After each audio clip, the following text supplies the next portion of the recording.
No, we didn't even call it hip hop until like '82, and a lot of people don't understand. Can we just get into that? Yeah. So in '82. So how was hip hop 50 then? Because you're saying it's blurry. Is it? You just It's 50 because, some of the elders don't want to stir the waters, and I get it. But in 50 years from now, when we're all dead, some person's gonna cross-reference and be like, "This is wrong. This is off." So you're saying hip hop 82. So what year? Put it this way. I'm gonna put it this way. Okay. The people on that first flyer, and a lot of people gonna be really upset with me for this. Oh man. There are certain people on that flyer who said, "I didn't even know Kool Herc on that day. I didn't meet Kool Herc until 2 years later." And that flyer only showed up 10 years ago. And what flyer is this? So The famous flyer that's posted. It's supposed to be the first jam. Okay. Now, whose names is on this jam? DJ Clark Kent, the original Clark Kent. Okay. Timmy something, I forgot his name. Kool Herc. But Clark Kent didn't know Kool Herc until 2 years later, based on what he said. He met him in 75. And there's a whole bunch of stuff, like, a lot of people think Kool Herc started break beats. No, it was a dude named... Wait, come on, man, stop. No. Okay. But here's the thing. Okay. I'll get to the good shit. Okay. A guy named John Brown, that was his name. He used to DJ at a club, and Kool Herc went there. And I have Kool Herc's first interview. So I got the data. Right. I got the receipts.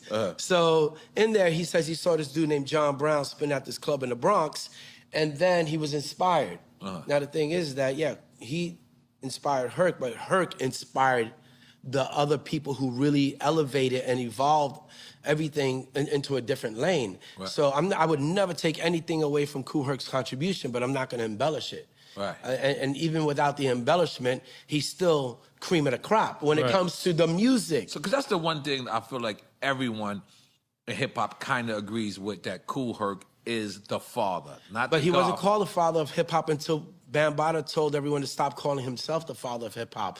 He told people, "Yo, don't call me Bambaataa." Right. We all used to call Bambaataa the father of hip hop. But why is that? Because Bambaataa is the one who corralled the streets, the hoods, and the black spades, and bringing out all this. Well, I mean, just in terms of, like, if you threw a Zulu Nation jam, you'll see Cold Chris performing. You'll see Treacherous Three, Soul Sonic Force. So Bam was bringing everyone together. Bam, also celebrated the B-boys and the graffiti Like, he made the elements come together to become a culture. He didn't curate it like that, but everything was treated as one family. Right. And in the early 90s, Bam was like, "Yo, stop, don't call me the father of hip-hop." But he was inspired by Herc as a DJ. Right. So because he was inspired by Herc, he wanted to give Herc the ultimate hip-hop thing, which is not fair, because if you start taking apart the elements, graffiti, DJing, breaking, MCing, okay, who is his peers in each one that are gonna say the exact same thing about him being the father of every element? Right. It's not gonna happen. It's impossible. I feel like we're talking about Socrates.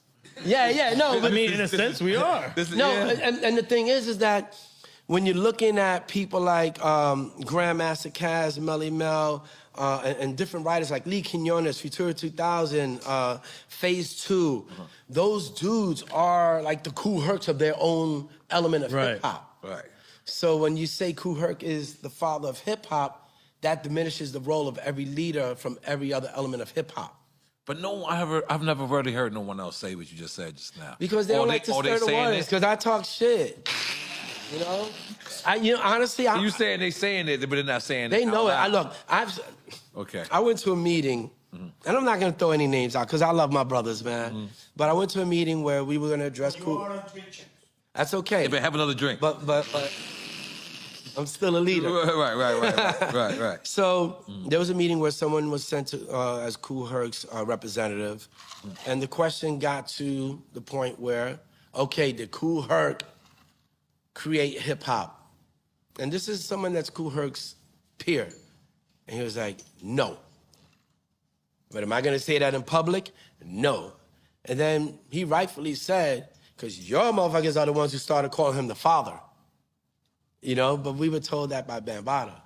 So we didn't know better, And even with that, it still doesn't take down Kool Herc and his influence, his impact on on the community that he served. You know, it's just that there are more pieces to the puzzle. Look, I could easily sit here and say, yo, I saved breaking 2 times. Right. You know, but how can I do that without competition? Right. Who am I battling to have saved it? Right. Who's the #1 record? You know, if there's no number 2. Right.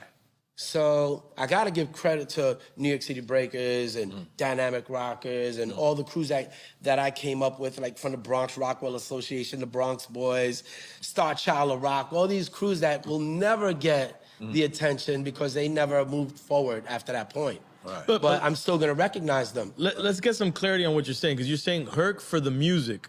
Yes. So are you saying that before that, obviously, the graffiti artists and the dancers, that was already happening? It was, I would say it was a genesis. Because look, Because people say that Kirk came from Jamaica. Yep. And that's like kind of how Bringing the turntables bringing together. The turntables that's a together. nice story. Right.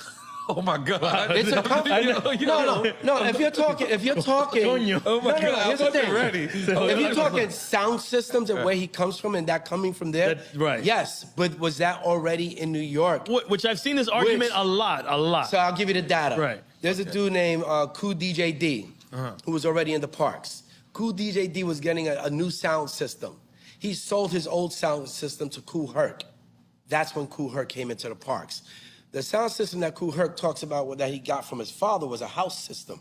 That's why he could do the community centers. You couldn't bring that system out into the parks. It's gonna be like bringing a little box. Right.